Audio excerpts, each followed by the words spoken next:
Today, if you cannot keep up, the worst thing that might happen is losing your job.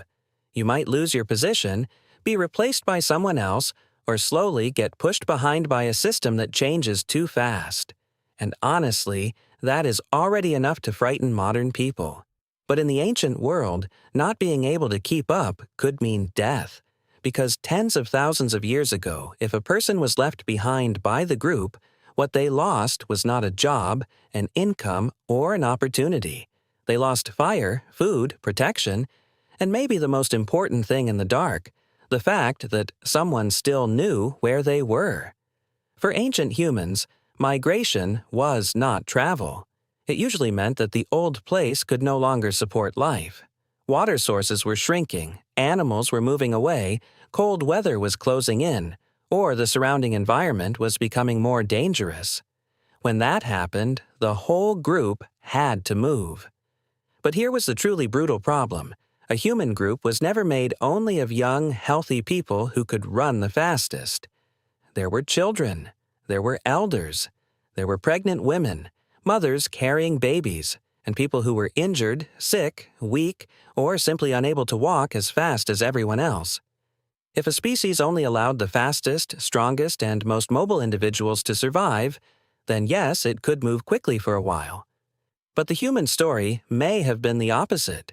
We did not spread from Africa into a wider world simply because we had longer legs, better tools, or smarter brains.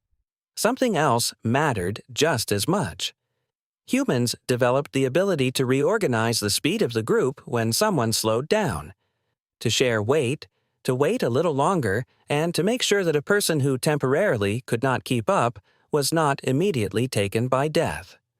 In other words, not abandoning the slow was not just a tender moment on the road. It may have been one of the basic strategies that allowed humans to migrate successfully. That may sound like a moral claim, but bones have left evidence. In Dmanisi, Georgia, researchers found an early human individual from about 1.8 million years ago. Long before this person died, they had lost most of their teeth, and yet they survived for a while. That means a person who had great difficulty chewing may still have been allowed to remain within the group. They may have needed others to share softer food. They may have needed the group to let them stay close. Of course, we cannot turn one fossil into a complete story. But it does suggest something important. Very early in the human story, survival was not only about eliminating the useless. A similar clue appears in the Neanderthal fossils from Shanidar cave. One of them, known as Shanidar I, suffered serious injuries and physical damage, yet survived for a long time. Again, this does not prove that the ancient world was full of warmth. But it does remind us that caring for the injured was not simply a moral fantasy invented by modern society. It may have been a very old human ability. And elders tell a similar story. Some researchers have argued that the long, older adult stage in humans may not be an accident. Older people, especially grandmothers, may have helped younger generations survive by caring for children, sharing food, and passing on experience. So elders were not just people who slowed the group down. At certain moments, they may have been the memory, the caregivers, and the safety net of the group. Now, return to that ancient group on the move. If you only look at speed, an elder does not seem useful. They may walk slowly. Their strength may be fading. They may no longer join dangerous hunts, and they may need others to stop and wait.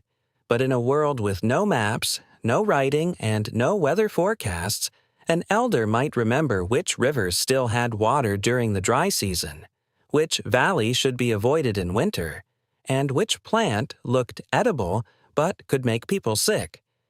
That kind of experience did not look as obvious as muscle, but during migration, it could decide whether a group walked toward water or toward death. So an elder was not simply an inefficient person. At certain moments, they may have been the map of the group. Then there was the injured person. The injured were harder to explain because an elder might still preserve experience. But a seriously injured person might not be able to do anything in that moment. They could not walk fast, carry supplies, or help search for food. they might need to be carried, supported, or dragged forward by others. From the point of view of short-term efficiency, leaving them behind seems like the simplest choice.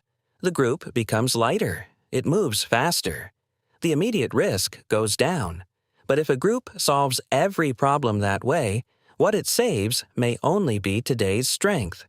What it destroys is tomorrow's trust. Because everyone knows injury is not one person's fate. Today, it is him. Tomorrow, it could be me. Today, I can still walk. Tomorrow, I may break my leg. So caring for the injured was not just kindness. It was a system for sharing risk. If a group was willing to carry an injured person, the message it sent to everyone was not simply, "We are gentle." The message was, temporarily losing your ability does not mean immediately losing your place, and that message changes how people behave. When people believe they will not be abandoned the moment they fall, they are more willing to take risks for the group. They are more willing to travel farther. They are more willing to reach out when someone else needs help. But when that trust disappears, the group may look more efficient on the surface, while it begins to break apart inside. Some people start hiding food. Some take fewer risks. Some save their strength only for themselves because they no longer believe that anyone will turn back when they slow down. So ancient migration was not a sprint of the strongest. It was more like a system that kept adjusting its speed. The young may have gone ahead to scout. Someone may have watched the children. Someone may have supported the elders. Someone may have shared the burden of a mother carrying a baby. And someone may have tied branches and animal hides into a rough drag, pulling an injured person little by little across rough ground. These things did not always work. The ancient world was brutal. Some people certainly did not keep up, and some people certainly died on the road. But what made humans unusual was not that no one ever fell behind. It was that, very early on, humans seem to have developed the ability to see falling behind as something other than immediate elimination. Sometimes, the group treated it as a problem of redistributing weight, speed, and attention. If only the fastest survived, humans may never have become what we are today. Human babies were too helpless. Elders lived too long. Injury and sickness never disappeared. A species that only rewarded speed would have had great difficulty carrying all of that slowness across the world. And yet, humans did. From this angle, migration was not only a geographic event, it was also a long social experiment. As humans moved, they kept answering the same question: is a group willing to change its speed for those who temporarily cannot keep up? Now bring that question back to today. We no longer migrate by chasing water sources and animal herds. But we still live inside a system that is constantly moving. What moves now is not rivers or herds, but industries, technologies, company rules, platform algorithms, and the rhythm of work.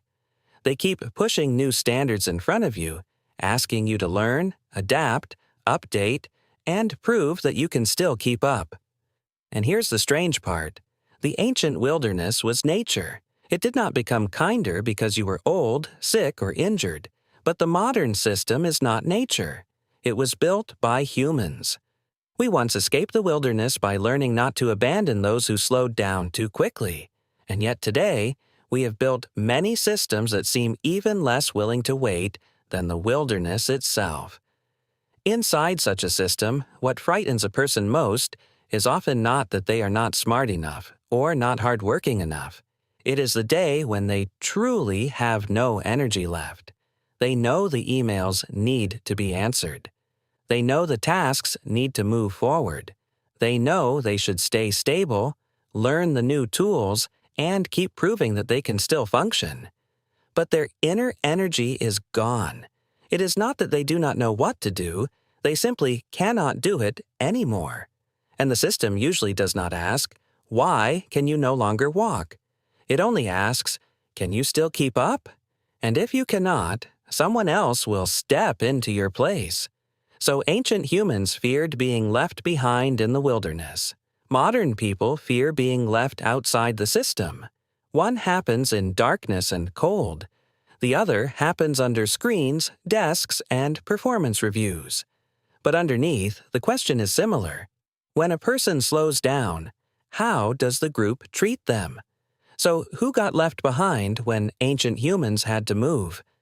The answer was not always the slowest person, and it was not true that everyone was always saved.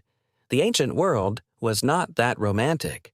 But from the toothless individual at Dmanisi, to injured survivors like Shanidar 1, to research on elders helping children and passing on experience, we can see a deeper clue. Humans did not arrive here simply by eliminating the weak. We may have become human because, very early on, we learned to turn individual weakness into a problem shared by the group. If a group only rewards the fastest, it may move quickly for a short time, but it teaches everyone to fear the day they slow down. If a group can reorganize its speed for children, elders, the injured, and the temporarily weak, then what it protects is not only a few lives. It protects trust, belonging, and the courage people need to keep moving forward while still believing they will not be easily abandoned. The ancient wilderness had no duty to wait for us. But the modern system is something we built ourselves. If it is colder than the wilderness, then the problem is not nature. The problem is that we have forgotten why we were able to walk out of the wilderness in the first place. A truly strong group is not one where no one ever falls behind. It is one where, when someone slows down, others are still willing to turn back and adjust the speed of the group. And true civilization is not only about rewarding the people who walk the fastest. It is about not leaving someone in the dark just because they can no longer walk.